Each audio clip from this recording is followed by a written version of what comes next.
T20 ലോകകപ്പിലെ India ദക്ഷിണാഫ്രിക്ക final. സെമിയിൽ ഇംഗ്ലണ്ടിനെ 68 റൺസിന് തകർത്ത ഇന്ത്യ. 171 റൺസ് പിന്തുടർന്ന ഇംഗ്ലണ്ട് 103 റൺസിന് ഓൾ ഔട്ട്. അക്ഷർ പട്ടേൽ കളിയിലെ താരം.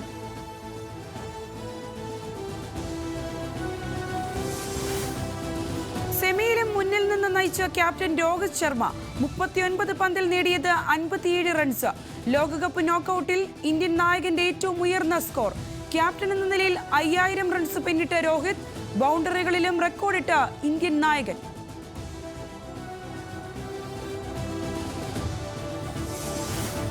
സംസ്ഥാനത്ത് കനത്ത മഴയ്ക്ക് സാധ്യത.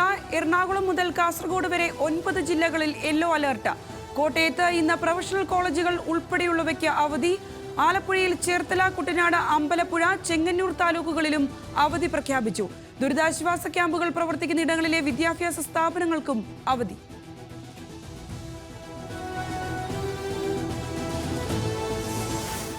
കൊടും ചൂടിന് ആശ്വാസമായി തുടർച്ചയായി 2ാം ദിവസവും ഡൽഹിയിൽ കനത്ത മഴ. കനത്ത മഴയും ഇടിമിന്നലും. ജാഗ്രത പാലിക്കാൻ മുന്നറിയിപ്പ്.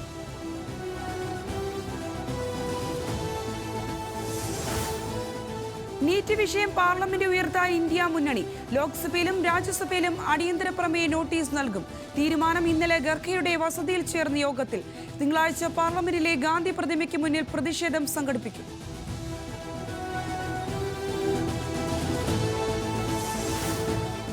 വൈപ്പിൻ എടവനക്കാട് പഞ്ചായത്തിൽ ഇന്ന് ഹർത്താൽ. ഹർത്താലിന് ആഹ്വാനം ചെയ്തത് തീരദേശ സംരക്ഷണ സമിതി. കടൽക്ഷോഭം രൂക്ഷമായിട്ടും നടപടിയെടുക്കാത്തതിൽ പ്രതിഷേധിച്ചാണ് ഹർത്താൽ.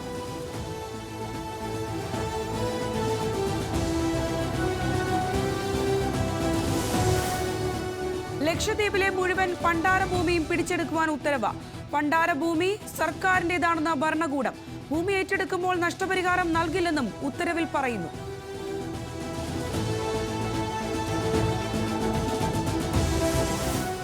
CPM കേന്ദ്ര കമ്മിറ്റി യോഗം ഇന്ന് ആരംഭിക്കും. കേരളത്തിലെയും ബംഗാളിലെയും തിരിച്ചടികൾ ചർച്ചയാകും. കേരളത്തിലെ തോൽവിയിലെ റിപ്പോർട്ട് MV ഗോവിന്ദൻ അവതരിപ്പിക്കും. പിണറായി വിജയൻ ഉൾപ്പെടെയുള്ള കേരളത്തിലെ അംഗങ്ങൾക്കെല്ലാം പങ്കെടുക്കും.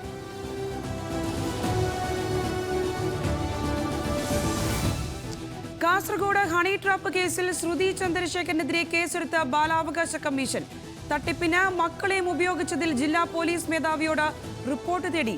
കുട്ടികളുടെ വിദ്യാഭ്യാസ അവകാശം നിഷേധിച്ച സംഭവം അന്വേഷിക്കാൻ ജില്ലാ വിദ്യാഭ്യാസ ഡയറക്ടർക്കും നിർദ്ദേശം.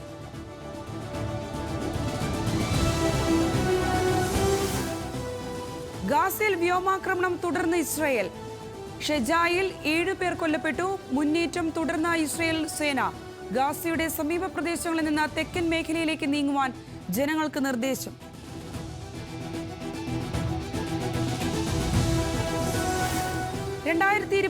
പ്രസിഡന്റ് തെരഞ്ഞെടുപ്പിലെ ആദ്യ പരസ്യ സംവാദത്തിനൊരുങ്ങി ബൈഡനും ട്രംപും. ഇരുവരും മുഖാമുഖം എത്തുന്നത് 2020 സംവാദത്തിന് ശേഷം. അമേരിക്കയിൽ നിലവിലെ പ്രസിഡന്റും മുൻ പ്രസിഡന്റും സംവാദത്തിൽ ഏർപ്പെടുന്നതും ഇതാദ്യം.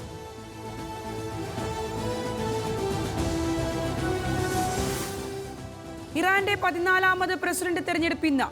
തെരഞ്ഞെടുപ്പ് പ്രസിഡന്റ് ഇബ്രാഹിം റൌയിസി വിമാനാപകടത്തിൽ കൊല്ലപ്പെട്ട സാഹചര്യത്തിൽ നാമനിർദ്ദേശ പത്രിക സമർപ്പിച്ചത് 80 പേർ. മത്സരം 5 പേർ തമ്മിൽ. മത്സരാനുമതി രാഷ്ട്രീയ ഇസ്ലാമിക യോഗ്യതകൾ പരിശോധിച്ചു.